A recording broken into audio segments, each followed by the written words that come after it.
teleamigos y teleamigas, muchos no son científicos. Comencemos por decirles rápidamente qué es la gravedad. La gravedad es el hecho, como dijo Newton cuando habló de ella por primera vez como una fuerza, de que todo parece actuar como si las masas, cualquier tipo de masa, atrajesen a otras masas con una fuerza de una intensidad concreta. Y a esa es a la que se refiere la constante de la fuerza gravitatoria. Que eso es en función de modo que cuanta más masa hay, mayor atracción hay. ¿Sí? Cuando disminuye la distancia, mayor atracción. Es eso. Y esto es lo que da como resultado que se una la materia que podía estar difusa en una nube para formar una estrella, que se una la materia de muchas estrellas para formar una galaxia, que se una la materia para formar un planeta. Todas estas estructuras se deben a la fuerza gravitatoria. Y yo agrego, para mayor claridad, eso es lo que hace, por ejemplo, que la Tierra gire en torno al Sol, ¿no es cierto? También da lugar a eso. Y que la Luna gire en torno de la Tierra. Así es. Y que no se junten, pero se mantengan en las distancias donde están, ¿no es cierto? Sí. Bueno, ya quedó explicada la gravedad.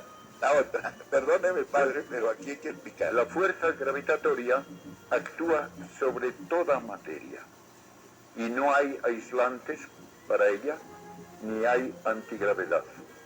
Hay luego otra segunda fuerza que no actúa sobre toda la materia, sino solo sobre materia que tiene algo nuevo, que llamamos carga eléctrica. Ese algo aparece en dos variedades. Puede haber la carga eléctrica positiva o negativa. Las cargas de distinto tipo se atraen. Las que son del mismo tipo se repelen. Y esa fuerza electromagnética es inmensamente más potente que la fuerza gravitatoria. Si yo tengo dos partículas que llamamos electrones, que tienen carga eléctrica negativa, y las acerco, puedo pensar, ¿tienen masa? Sí. Entonces deben atraerse, sí. Pero ¿tienen carga eléctrica igual? ¿Se repelen? Sí. ¿Qué gana? ¿La atracción o la repulsión? Claro, la repulsión. Gana la repulsión. ¿Por qué factor? Pues la repulsión es, para decirlo en números redondos, 10.000 trillones de veces más potente que la fuerza gravitatoria de atracción. O sea, casi ilimitada. Pero eso es lo que hace que esto me parezca sólido. Las partículas con carga eléctrica de la mesa y las partículas con carga eléctrica de mi mano se repelen. Y entonces mi mano no puede pasar a través de la mesa. Y todo lo que vemos en la vida diaria está estructurado por esta fuerza electromagnética. Produce moléculas, produce átomos, produce biología, produce química y produce toda la sensación de dureza, de impenetrabilidad, de que las cosas son entidades que pueden manejarse sin que se disuelva todo en una nube de partículas. Bueno, ahora las otras fuerzas, las otras dos. Bien, esa fuerza electromagnética, pues, también déjeme decir, es la que produce todo nuestro conocimiento por medio de los sentidos. La luz es de carácter electromagnético. El tacto se debe a la repulsión eléctrica. El gusto, el olfato funcionan por la química que se debe a la fuerza electromagnética. Todo lo que nosotros experimentamos directamente viene dado por esta fuerza. Bueno, luego hay dos fuerzas que no experimentamos en la vida diaria, pero que preparan la materia para que pueda existir el hombre, para que pueda existir el planeta Tierra, para que pueda existir todo lo que consideramos materia normal. Esas dos fuerzas permiten que partículas con carga eléctrica positiva, que deben tener una repulsión enorme, como ya hemos dicho, sin embargo, se unan para formar un átomo. Y el tipo de materia que tenemos depende de cuántas partículas con carga eléctrica positiva hay en el núcleo del átomo. Si tiene uno solo una carga positiva, es hidrógeno. Si tiene 2 es helio. Si tiene 6 es carbono. Si tiene 7 es nitrógeno. Y así hasta ciento y pico, ¿no? No, hasta 92, que es el uranio, que es el último elemento natural. Pues bien, esta fuerza tiene que vencer la repulsión de estos protones entre sí. Y es 137 veces más potente que la fuerza electromagnética. Y gracias a que es más potente, se mantienen unidas las partículas en el núcleo del átomo. Y luego hay una fuerza que parece poco útil, podríamos decir, para explicar la naturaleza, que es la fuerza nuclear débil. Como su nombre indica, es mucho más débil que la otra. Es la radiación, ¿no? Y no produce ni atracciones ni repulsiones. Lo que hace es convertir un tipo de partícula en otro. Y esta fuerza permite, por ejemplo, que una partícula con carga positiva, el protón, se convierta en una partícula sin carga, emitiendo una partícula de carga positiva con muy poca masa, que llamamos el positrón.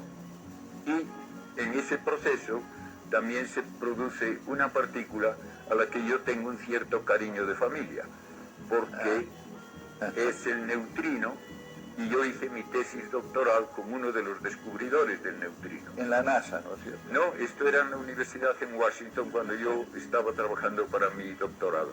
Sí. Y cuando le preguntaban a mi profesor qué era el neutrino, con una sonrisa solía decir: Carreira. Mire, es lo menos que algo puede ser y todavía ser algo. Porque parecía que tenía que ser una partícula que no tiene masa, que no tiene carga eléctrica, que no forma parte de la materia ordinaria, que se mueve siempre a la velocidad de la luz y que está atravesándonos constantemente mientras estamos aquí a miles y no nos enteramos, porque no hace daño a nadie. De modo que tenemos esas 4 fuerzas, cada una con una intensidad determinada, que si se cambiase haría imposible la vida. Ese era el punto a que quería yo llegar con también nuestro televidente. Supongamos, aquella la anterior, la antepenúltima fuerza, 137 veces La más fuerza fuerte. nuclear fuerte, si fuese un poco más fuerte de lo que es, permitiría solamente que todo el universo fuese helio, No más. nada más. Por tanto, no habría ni oxígeno, ni existiríamos nosotros, ni nada. Bueno, Y si fuese un poco más débil de lo que es, solo habría hidrógeno. bueno. Y así con cada una de las fuerzas, ¿no? Eso es el cálculo que se hace con las consecuencias propias de las leyes de la física si se cambia esa intensidad de la fuerza. Entonces, esas 4 fuerzas deberían haber estado estructuradas para que nosotros existiéramos exactamente en la forma en que fueron dadas. ¿Es así? Así es. Cualquier variación Y cualquier variación hace a veces, imposible la vida. a veces una variación mínima de un 1 o un 2%, se calculan los resultados y que ya no podría haber vida. Bueno, Entonces tenemos que decir, ¿por qué es el universo como es? Parece que hay que contestar porque está pensado, está estructurado, dotado de propiedades que permiten la vida y su desarrollo hasta el nivel del hombre. bueno, pero hemos visto las 4 fuerzas, ahora un poquito descendiendo un poquito y concretando un poco más. Hay muchos otros parámetros, muchas constantes, ¿no? ¿Cuáles Hay te otras parecen más constantes. importantes para que haya vida? Una de ellas, que también parece muy extraordinaria, es que la partícula básica con carga eléctrica positiva, el protón, tiene exactamente la misma cantidad de carga que el electrón, que es la partícula básica de carga negativa. Pero el protón pesa 1836 veces más que el electrón. Y se calcula, si pesase 1850, por ejemplo, no podría haber vida. No se formarían las moléculas que son necesarias para la vida. Y si fuese 1800 veces, tampoco. No podría haber vida. Todo esto es el resultado de aplicar las leyes de cómo funciona la materia, cambiando esos valores. Bueno, ahora, un momentico, ahora le digo yo a Claudita que nos lea, porque ahora hay que comenzar a confrontar esto con la palabra de Dios. Vamos a ver, por ejemplo, aquí en el Salmo 104, no, perdóname, es el libro de la sabiduría 11:20, sabiduría 11:20. Doctor, permítame, sabiduría 11:20. Bueno, lo vamos a buscar porque no lo encuentro aquí en la cita. Mira. Aquí lo tengo, doctor. Sabiduría 11:20. Bien, esto nos dice... Bueno, sí. Doctor, no la encuentro en sabiduría 11:20. Pero tu Dios, mira. Aquí está. Pero tu Dios hace... Doctor, permítame la busco porque no entiendo su letra.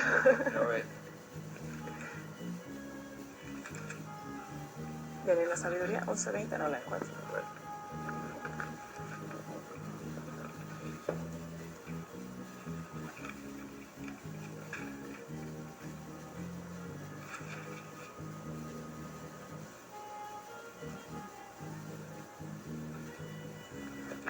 Pero tú lo has regulado todo con número, con peso y con medida. Pero tú, o sea Dios, ha regulado todo con peso, con número y con medida. ¿Qué es lo que estamos viendo ahora? Comenzamos, porque en muchos otros parámetros también, donde haya un ínfimo cambio, no hay vida. De modo que todo está precisamente regulado. Tanto que yo recuerdo, padre, en un libro que leí de Jeans, el famoso astrónomo inglés, y él dice que precisamente cuando uno comienza a estudiar el universo, se asombra de ver que hay unas regularidades matemáticas formidables en toda la creación y en el funcionamiento de todo. Y eso sería el eco de lo que dice precisamente aquí el libro de la sabiduría. ¿Cómo? Este libro por lo menos fue escrito hará que 2.400, 400, 500 años. Y ya entonces, en esa forma intuitiva porque está inspirada por el Divino Espíritu, sin embargo le hacen decir al agiógrafo, al que escribió eso, le hacen decir eso, que Dios obra con esa sabiduría, con número, peso y medida. ¿Es así, padre? Sin duda, y además tendríamos que decir algo más elemental ya y que no depende de texto alguno. El universo existe. ¿Por qué existe? Tiene que ser porque hubo un creador, si no, no habría universo. Un creador tiene que saber cómo se hace un universo y tiene que tener una razón para hacerlo. El único modo de hablar correctamente de cómo se hace algo, es decir, que todo agente inteligente actúa por un fin. Entonces uno tiene que preguntarse por qué creó Dios el universo, qué finalidad tenía. ¿Va Dios a crear el universo porque le entretiene ver que se queman estrellas durante millones de años? Eso sería una tontería decirlo. ¿Va Dios a crear el universo porque le entretiene ver lagartijas corriendo por el suelo? Sería tonto decir eso.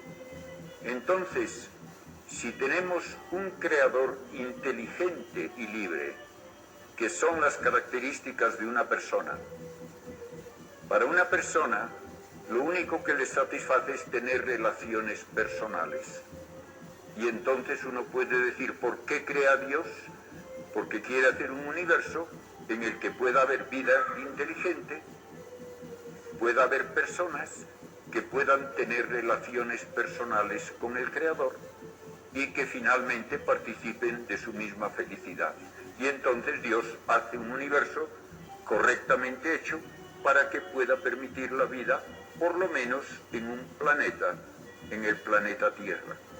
Y ahora podemos también entrar en detalles de cómo el planeta Tierra es muy especial y que el tamaño y la masa del planeta Tierra, su distancia al Sol, el tamaño del Sol como estrella, la composición del planeta Tierra, la existencia de la Luna, todo esto, una vez más, no puede cambiarse prácticamente en nada sin que las consecuencias inmediatamente sean, no habría vida. Exacto. Entonces miremos algunas. Por ejemplo, yo entiendo, por ejemplo, ahora que decía la masa y la composición de la Tierra. Entiendo que tiene un núcleo de hierro, ¿no, padre? Así es. Y ese núcleo produce un campo magnético, ¿no es cierto? Una de las características del núcleo es que es un enorme volumen de hierro a una temperatura de 4000 grados que hace que el hierro esté como un conductor eléctrico, sí, que gira, y eso produce el campo magnético. Bueno, ese campo magnético tiene una función protectora, entiendo, respecto de los llamados vientos solares, ¿no es cierto? Sí, el Sol, con explosiones en la superficie, está constantemente lanzando partículas de alta energía a través de todo el sistema solar. De no haber un campo magnético, esas partículas primero pueden arrastrar la atmósfera y robársela a un planeta. Que ya lo hicieron, entiendo, con otros planetas, ¿no es cierto? Pues, y por eso hay planetas que no tienen nada. En parte ha ocurrido eso en otros planetas, así sí es. Otro efecto es que esas partículas de alta energía esterilizarían los continentes. Si llegasen sin impedimento alguno a la superficie de la Tierra, donde hay vida en los continentes, esterilizarían los continentes. Bueno, antes de eso, los otros planetas tienen exactamente esa masa líquida de hierro, los que están en el sistema solar. Probablemente Venus tiene una masa de hierro, pero no sabemos si es líquida porque no tiene campo magnético. Suponemos que no es líquida por eso. Por eso. Tampoco tiene campo magnético Mercurio, ni Marte, ni la Luna. En cambio, la Tierra sí lo tiene, y lo tiene gracias no solamente al núcleo de hierro, sino que está calientísimo, ¿no es cierto? Así es. Y este núcleo de hierro tiene también otro efecto muy importante, y es que como tiene esa temperatura tan elevada, toda la roca alrededor del núcleo está un tanto pastosa, y hay corrientes de roca caliente hacia la superficie y de roca fría hacia el centro. Cuando esta roca caliente choca con la corteza, que es muy delgada, en el océano puede ser solo de 7 u 8 kilómetros de espesor, la rompe, y entonces se dan placas de corteza que se mueven, chocan entre sí, y así se forman montañas, hay actividad volcánica, se emiten gases, y la Tierra renueva constantemente su corteza y su atmósfera. Y es